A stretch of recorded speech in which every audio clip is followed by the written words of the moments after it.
एक नए दिन की शुरुआत, जहां सूरज की किरणें गांव में उम्मीद की एक नई किरण लेकर आती हैं। ध्यान रखना और अच्छे से काम करना। ये है मोहन, एक बेहद मेहनती और ईमानदार मोमोज वाला। अपने सपनों की गाड़ी लिए और मन में विश्वास भरे मोहन निकल पड़ा है बाजार की ओर। गरमा गरम मोमोज, स्वादिष्ट मोमोज। बाजार की रौनक और मोहन के गरम गरम मोमोज की खुशबू धीरे धीरे सबको अपनी तरफ खींचने लगी। पहला कस्टमर। वाह मोहन, क्या स्वाद है, रोज यहीं आऊंगा। शुक्रिया भाई साहब, फिर आइएगा। तभी वहां आगमन होता है शहर के सबसे बड़े और रईस व्यापारी सेठ धनीराम का। क्या बेचते हो लड़के? जी सेठ जी, गर्मा गर्म स्वादिष्ट मोमोज। सेठ जी की तीखी नजरें मोहन के छोटे से स्टॉल पर पड़ी और वो वहां रुक गए। पहली बार में ही सेठ जी मोहन के हाथ के बने स्वादिष्ट मोमोज के फैन हो गए। अच्छे हैं, सच में अच्छे हैं।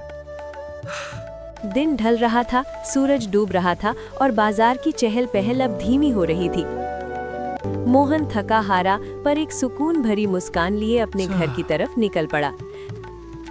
लेकिन जल्दबाजी में सेठ जी अपना एक बहुत ही कीमती बैग वहीं स्टॉल के पास भूल गए। सफाई करते वक्त मोहन की नजर उस अनजान बैग पर पड़ी। अरे, ये सेठ जी अपना बैग यहीं भूल गए।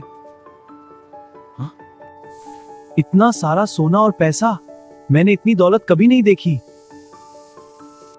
इससे मेरी गरीबी हमेशा के लिए खत्म हो सकती है, पर नहीं, ये मेरा नहीं है। एक तरफ उसकी गरीबी थी और दूसरी तरफ ईमानदारी। दिल में डर और हाथ में वो खजाना लिए मोहन तेज कदमों से अपने घर की ओर भागा। मोहन, इतना पैसा कहाँ से आया? कहीं तुमने?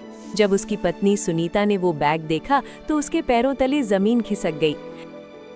नहीं सुनीता, ये सेठ धनीराम का है, हमें इसे कल सुबह लौटाना होगा। मेरा बैग कहाँ गया? उसमें मेरी पूरी जिंदगी की कमाई थी।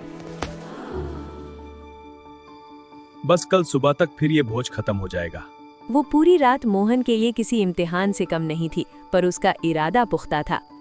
अगली सुबह मोहन अपने डर को पीछे छोड़कर सेठ जी की बड़ी हवेली की तरफ निकल पड़ा। क्या सेठ जी अंदर है? मुझे उनसे जरूरी मिलना है। सेठ जी नमस्ते। हवेली की शानो शौकत देखकर मोहन थोड़ा सहमा, पर उसके कदम डगमगाए नहीं। आप ये कल मेरी रहरी पर भूल गए थे, इसमें जो भी था सब सही सलामत है। अमीरी के घमंड में चूर सेठ जी को पहले तो मोहन की नीयत पर शक हुआ। पूरे है ना? तूने इसमें से कुछ निकाला तो नहीं? सेठ जी, अगर मुझे चुरना होता तो मैं यहाँ आता ही क्यों?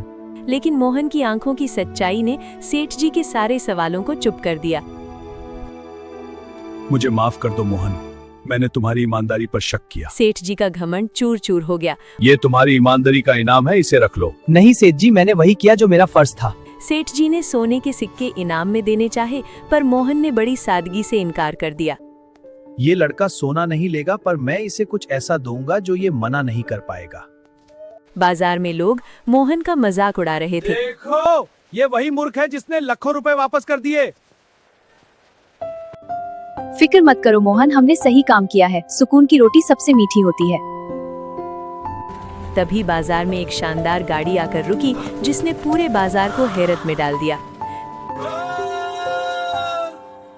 सुनो भाइयों और बहनों, मैंने आज तक ऐसा ईमानदार इंसान नहीं देखा। उसे एक नई दुकान तोहफे में मिली थी। ये दुकान अब तुम्हारी है मोहन, तुम्हारे नाम और तुम्हारी ईमानदारी के लिए। खुशी के आंसू और गर्व का ये पल मोहन की जिंदगी का सबसे बड़ा पल बन गया। सेठ जी, ये तो बहुत बड़ा तोहफा है, मैं इसके लायक नहीं मोहन, ईमानदारी की कोई कीमत नहीं होती। तुमने मुझे सिखाया कि इंसानियत पैसों से बड़ी है। नई दुकान का रिबन कटते ही खुशियों की गूंज पूरे बाजार में सुनाई देने लगी। मोहन की ये दुकान अब सिर्फ मोमोज के लिए नहीं, बल्कि उसके सच्चे नाम के लिए मशहूर थी।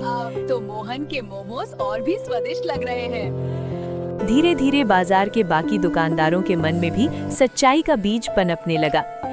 सच है भाई, ईमानदारी का फल हमेशा मीठा होता है। सुनीता, आज मुझे समझ आया कि सच की राह मुश्किल जरूर है, पर मंजिल बहुत खूबसूरत होती है। मोहन की एक छोटी सी ईमानदारी ने पूरे गांव की सोच को हमेशा के लिए बदल दिया था। हमेशा सच बोलना और ईमानदार रहना, क्योंकि ईमानदारी ही असली कमाई है।